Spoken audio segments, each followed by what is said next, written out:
US-Präsident Joe Biden und Chinas Staats- und Parteichef Xi Jinping haben wieder miteinander telefoniert. Vor dem Hintergrund der Spannungen zwischen den rivalisierenden Großmächten sprach das Weiße Haus am Freitag von einer breiten strategischen Diskussion.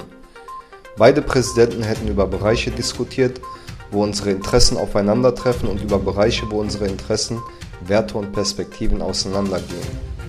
Biden und Xi seien übereingekommen, beide Problemkataloge offen und direkt anzugehen.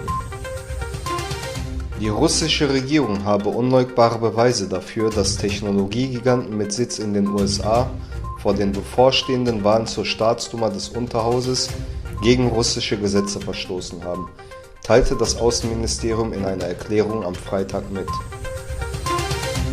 Gestern war die zweite Anhörung bezüglich des chinesischen Genozids an Minderheiten.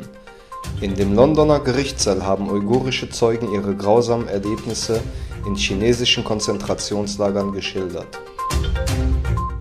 Steinmeier sagte bei einer Veranstaltung zum 60. Jahrestag des deutsch-türkischen Anwerbeabkommens in Berlin, ein Deutschland ohne die sogenannten Gastarbeiter und ihre Nachkommen sei schlicht nicht mehr vorstellbar.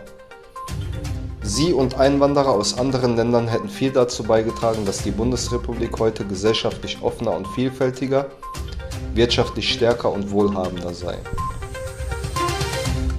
Nach einem 4-stündigen Treffen mit Lukaschenko im Kreml sagte Putin, beide hätten bedeutende Fortschritte bei der Integration der Volkswirtschaften ihrer Länder gemacht. Russland und Belarus werde künftig eine einheitliche makroökonomische Politik konkret seien 28 Programme für die enge wirtschaftliche Zusammenarbeit ausgearbeitet worden. Um die Nitratbelastung der Umwelt zu reduzieren, plant die holländische Regierung die Reduzierung der Tierbestände. Einem schwedischen Ehepaar wurde mitgeteilt, dass sie ihren Sohn Wladimir Putin nicht nennen können, berichteten lokale Medien.